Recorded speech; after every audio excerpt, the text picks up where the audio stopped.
No, diet does not heal Crohn's disease, but it does matter. And let me explain. I have seen people try all sorts of diets and still have Crohn's disease. And I've seen people try all sorts of diets and not have Crohn's disease. So we need to start looking at things from a different perspective, because the holistic model and the modern medicine model, this food allergy thing, it just isn't adding up. So let's go back to Logic 101, really simplify this as much as possible. So, for example, let's say junk foods. I know people who have ate junk foods their whole entire life until the day that they die, and they do not develop digestive issues.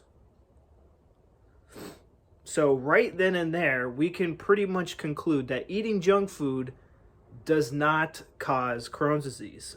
But yeah, one could argue they could eat better and probably their health would be better overall. Yes, that is a true statement, but it does not cause Crohn's disease. And let's take this a step further. Oh, that's not enough for you? Let's take it a step further.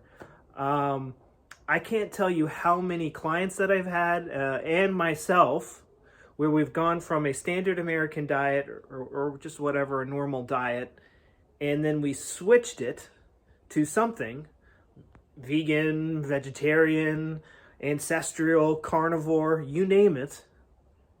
And we may see a reduce in symptoms, but we still have Crohn's because we still can't eat normal foods.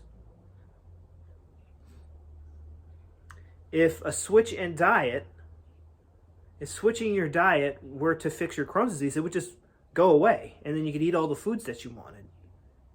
But that is not the case. It isn't food, guys. It just isn't. I've tried this long enough to tell you that it just 100% isn't diet. Foods can help. They give your body the nutrients your body needs to stitch you back together. But I want to share with you the root cause of Crohn's disease. And you're going to think I'm crazy, because you've never probably heard this before, but you need to hear it. I didn't like it when I first heard it, but it is true. And I literally this year I gained 30 pounds eating whatever I want after years and years and years of boring diets and still looking like Skeletor, like a little skeleton. Now I weigh like 190, 195 pounds. You know, I could bench my own body weight. I was never able, guys, I was a twig. But now with using something called German New Medicine and understanding the root cause of where my Crohn's is coming from, it becomes super apparent and it makes so much sense, but it's so different. So Crohn's is caused by a very particular type of stress. If you find yourself saying, I can't believe that person did that to me. I can't believe my boss is such a jerk. I can't believe the guy at the auto repair shop just scammed me out of buying this part for my car I don't need. I can't believe the president is such an idiot. I can't believe it. I can't believe. These are indigestible things in our life. Our brain is our gut is controlled by the brainstem, the oldest, most primitive part of the brain. It does not know the difference between real food, digesting real food, and digesting things in your life. And when we have a conflict shock, this is an event that catches us off guard. It doesn't have to be traumatic, but usually it is of a traumatic nature. And we perceive it in Crohn's disease as indigestible anger. So let's say, for example, you know, I get a bad grade on a test. I'm going to fail college, and you know, that's like $2,000 and a year wasted. Ugh, it's a conflict shock. Ugh. There are many different ways someone can experience this. I can't believe I failed this. I prepared, and you know, you're just kind of like depressed about it. Or you could be angry. That teacher didn't tell me the right things. This test was not fair. I can't believe this. Us with Crohn's disease, we do it with anger. We're pissed off. And you can't digest. I can't believe it, though it is like this. And what our body does to try to help us overcome this obstacle is we build extra gut cells. We start to develop extra gut cells. We won't have symptoms at this time. But when the conflict gets resolved, when we pass the test, we talk to the teacher and we get to take the test again, or, things that weren't as bad as it seems, maybe you will pass the course. And however, there's a million different ways that these things can get resolved. Then we no longer need these extra gut cells and we start to get rid of them. And that's when we're removing physical flesh from our body.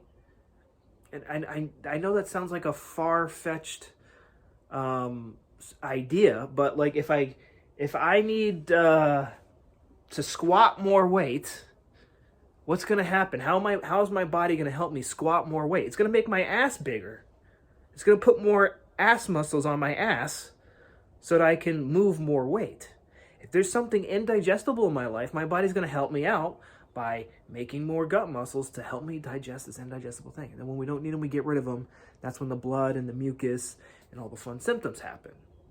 And we get stuck in this vicious cycle when we start to perceive foods as indigestible. You get that first bout of diarrhea and you go, oh, it was the dairy.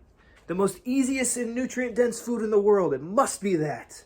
Because that's what the modern world says, guys. Don't overestimate modern stupidity. One of my biggest indigestible morsels is how stupid modern humans are today. Like that's something I struggle with every day. Like I'll just see something on the news or see something in a magazine. I'm just like, I can't believe people are just so dumb. That's my huge indigestible morsel. A better way to look at this is people are dumb. The modern human is just certified stupid, and I accept that. And now that we accept this, let's move forward in our life. This is something you cannot control. That's a better way to look at it versus constantly, I can't digest this, I can't digest this, I can't digest this. More and more and more gut cells, and we're going to need to get rid of them, and it's not going to be fun. But again, perceiving foods as indigestible, you perceive it as indigestible, it comes into you, build up gut cells, build up the gut cells, and when it leaves you, okay, get rid of those gut cells, and just becomes this, this cycle that goes on and on and on and on forever. The way it's supposed to go is you get rid of those gut cells, and then you go into the scarring phase, and then it's over. That's the way it should last. I see people, see quite good results in like a week or two. They get rid of their food intolerances in like a week or two, and they get rid of their diarrhea maybe in a month. It really depends on where the person is in their conflict. So guys, that's all I have for you guys today. If you want exclusive gut health tips, go down below, and there'll be a phone number. If you live in the US or Canada, you can text that and you'll get exclusive gut health tips, Crohn's tips. And I have a video that's an hour long that goes over all the details that I and some of my students did. I go over through testimonials, and I'll go through case studies, and I'll show you how to fully resolve these conflicts or conflict relapses or tracks, and get back to living a normal life, so we're not running to the bathroom and worrying about where the bathroom is every 5 seconds. So guys, thanks for watching. Go down below. Let me know what your indigestible morsels are. What are things in your life that you cannot accept that you think are causing your Crohn's? And yeah, let me know what video. I'm going to be doing a video a day, so let me know what topics, what type of videos you'd like to see me do. Bye-bye.